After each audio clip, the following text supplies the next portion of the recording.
السلام عليكم ورحمة الله وبركاته. جبنا لكم فيديو جديد. يا رب الفيديو يعجبكم، ويا ريت الكل يصلي على الرسول عليه الصلاة والسلام، واعملوا لنا لايك وشير وسبسكرايب. النهارده قلت اعمل طاجن لحمة بالبصل. مجدي كان عايز يجيب من بره او يخرجنا، فانا قلت لا بقى، الست الشاطرة اللي تعرف تعمل من الفسيخ شربات. انا مش عارفة ازاي بس يلا. انا معايا كيلو الا ربع لحمة. هقطعها مكعبات. تمام. طبعا اللي عايز يخليها قطع زي ما هي، بس انا قلت ايه عشان تكون اسرع في التسوية. تمام. هي اللحمة ما شاء الله كانت زي العسل، والطاجن كان تحفة والله، ما يتخير على اللي احنا بنجيبه من بره خالص. هنا اقطع اللحمة الكمية اللي معايا كلها مكعبات بالشكل ده. طبعا كل واحد بقى حر يقطعه مكعبات، يسيبها سليمة، يقطعها اصغر اكبر براحته، بس انا حبيت كده على قد كل واحد ياخد حتة يعني في المعلقة. هنا معايا صينية والنار شغالة. حطيت فيها شوية زيت صغيرين، وهنزل بحتة زبدة. تمام. ولازم الصينية تكون سخنة جدا. تمام. على اساس اللحمة ما تنزلش العصارة بتاعتها يا جماعة. وهنا بقى مستنية الطاسة، الزيت يقدح كده والسمنة والزبدة.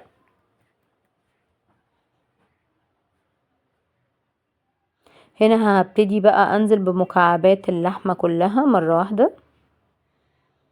هحاول بسرعة علشان طبعا ما تنزلش العصارة بتاعتها. طبعا اعملي الكمية اللي تريحك، يعني عايزة تعملي كيلو، 2 كيلو، نص كيلو، ربع كيلو، زي ما تحبي. هو كده كده الطاجن المفروض بياخد 3 قطع او 4 قطع يعني.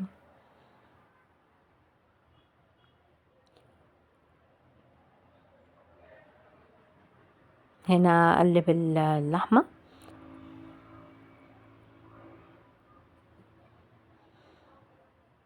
ويا ريت كده يا جماعة تعملوا لنا، تدونا افكار نعملها، وتعملوا لنا لايك، وتشتركوا في القناة عشان يوصل لكم كل جديد. فعلوا زر الجرس.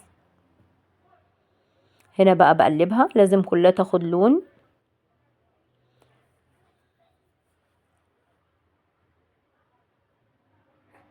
وهعمل بقى معاها شوية عنب. اللهم صل على النبي، كان الاكل زي العسل.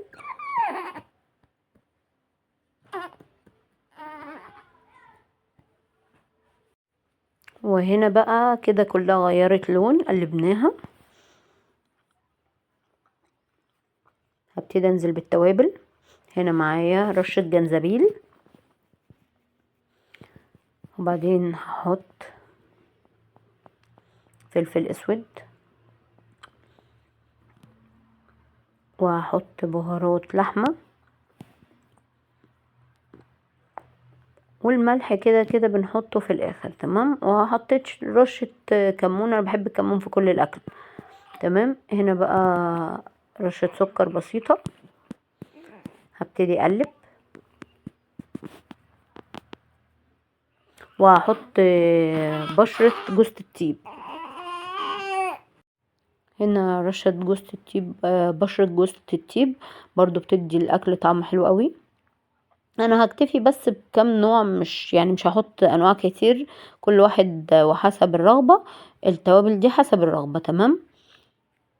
بس هنا عشان ما خليش طعم اللحمة يبقى كلها بهارات. فاهمين؟ انا بصراحة ربنا كنت مفكرة اني يعني مش هعرف اعمله، بس بجد اول مرة اعمله طلع تحفة. عجب الاولاد واسر عندي اللي ما بياكلش حاجة ما شاء الله كان بياكل معاهم يعني. هنا بقى اتشربت. تمام. انزل بمية مغلية عشان طبعا ما تقعدش وقت كبير على النار، وهغطي عليها. هنا طبعا كانت زي ما انتوا شايفين اتشوحت واتحمرت، وما شاء الله كانت حلوة جدا. هنا البصل دوت انا بعمله للتسبيكة بتاعة ورق العنب. انا حطيت شوية زيت وحتة سمنة صغيرة، ونزلت بال3 بصلات.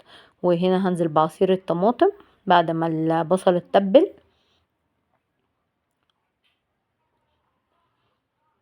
انتوا بقى احرار، عايزين تنزلوا بالتوابل دلوقتي تمام، عايزين تنزلوا بعدين تمام، يعني دي بقى براحتكم. هنا طبعا هشيل بقى دلوقتي اللحمة، وهبتدي هنا معايا 4 بصلات حجمهم متوسط تمام، مش كبار يعني. هقطعهم شرايح. طبعا هقطع الكمية كلها شرايح زي ما انتوا شايفين كده.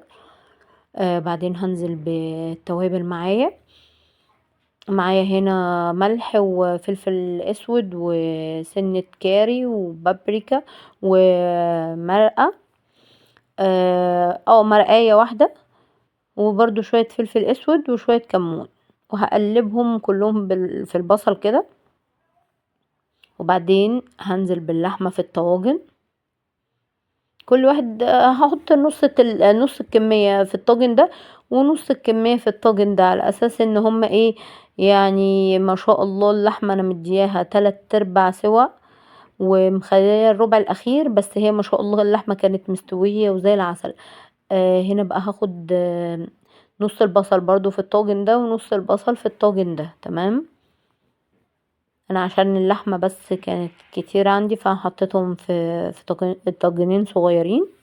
انتي لو عندك طاجن كبير برضو اعملي فيه، بس هي اصلا اساسها البصل. انا نزلت بالكمية كلها، وطبعا انا مشغلة الفرن من قبل كده تمام. هنزل بقى حطيت شوية مية عشان التوابل، وبعدين هنزل بعد كده برضو بشوية مية سخنين او بشوية شوربة على حسب المتوفر عندك تمام كده. انا طبعا حاطة ملحها وظابطة الملح والمرقة وكل حاجة. هنا هجيب فويل وهبتدي اقفل الطواجن. اقفلي عليها واحكميها كويس جدا تمام كده، او بالشكل ده كده. انتي بقى عايزة تغلفيه كله تمام براحتك. هحطه في الفرن بقى.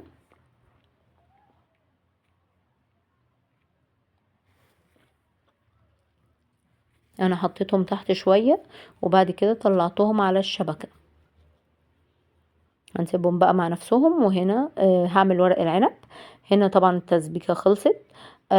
هنزل طبعا بالبهارات اللي هو ايه، مرقة وملح وبابريكا وبهارات مشكلة.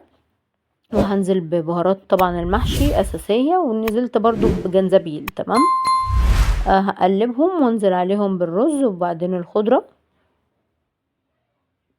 وطبعا الملح حسب الرغبة والتوابل حسب الرغبة في اي حاجة. بحب احط كزبرة ناشفة بتبقى تحفة بصراحة ربنا في المحشي، بتديها طعم حلو قوي. ان نزلت كده بالرز مغسول ومتصفي طبعا. وهنا دي الخضرة.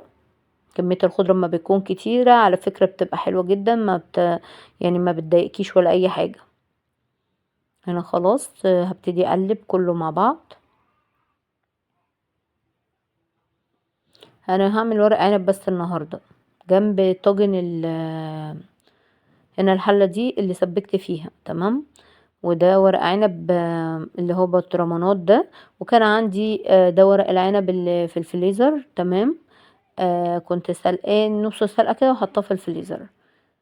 طبعا بنبتدي نحشي كده، انتي بقى على حسب، هي ورقة صغيرة هي ورقة كبيرة اللي بتيجي في ايدك انتي بتحشيها على حسب ما انتي شايفاها. ده اول واحد، اوريكم كام صباع كده نعملهم مع بعض، وبعد كده ايه هكمل باقي الكمية واوريها لكم في الاخر. هنا ده برضو واحد كده صباع بعمله. ما شاء الله الاكل كان اليوم ده خرافي. ودبس الرمان على فكرة بيدي طعم خطير للاكل ده، اكبر شوية.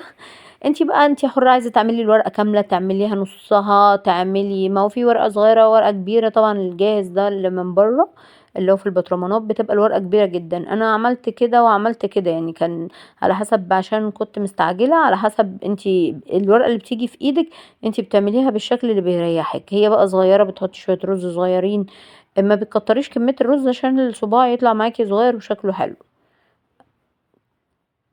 هنا بقى هكمل الكمية كلها بالشكل اللي انتوا شايفينه ده. هنا دي الطواجن في الفرن، هشوفها بقى بص عليها اه استوت ما شاء الله، شايفين تحفة. كانت طعمها خطير، جربوها وهتدعولي. والله احلى من اللي بتشتروها من المحلات او بتاكليها بره، وكمان مش مكلفة زي بره. طاجن من دول بنشتريه برقم يعني. هنا خلصت الكمية وحطيت على وشها مرقة وعصرة ليمون، وهنزل بشوية دبس رمان. تمام. طبعا ليمونية، انا بحط ليمونية عشان يبقى مزز وطعمه حلو يعني. ودي اللي على الوش دي حطيت مرقة بس ما تصورتش وانا بحط هنا دبس رمان، احط شوية. طبعا هنزل بالمية. وعلى فكرة برضو الاولاد ساعة الاكل بياكلوه بدبس رمان، يعني ما بيستخفوش باللي انا حطاه كده. دي مية مغلية عشان ما كانش عندي شوربة. وكان عندي شوية كرنب، رحت برضو حاطة على وشهم، عملتهم سريع في حلة صغيرة كده وحطيت على وشهم ايه مرقة ونزلت طبعا بالمية. وهنا مولعة على الحلتين، وهبتدي ايه بقى دلوقتي اغطي عليهم لحد ما يستووا. بس طبعا بحط طبق علشان ما يفكش، ما فيش حاجة تفك، ويبقى تسويته مظبوطة ويبقى حلو جدا. هنا بقى بصوا الاكل كان خلص كله. هنا المحشي اهوت لسه نازل من على النار، ايه رايكم؟ دي طبعا حله الكرنب الصغيره، كنت عامله حله صغيره اهي. ما شاء الله الاكل كان زي العسل. وعملت جنبهم شويه ملوخيه، دي ملوخيه خضرة جميله. وهنا ورق العنب بقى بعد ما استوى برضو. بصوا الحله ما شاء الله، يعني الحله نازله مفيش ولا حتى حاجه لازقه فيها خالص.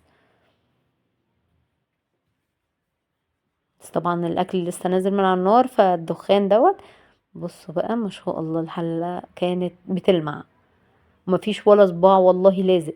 هنا طواجن اللحمة بالبصل اهي. بصوا اللحمة واخدة لون وخطيرة، والصوص ده ما شاء الله. بس كفاية تاكلوها بعيش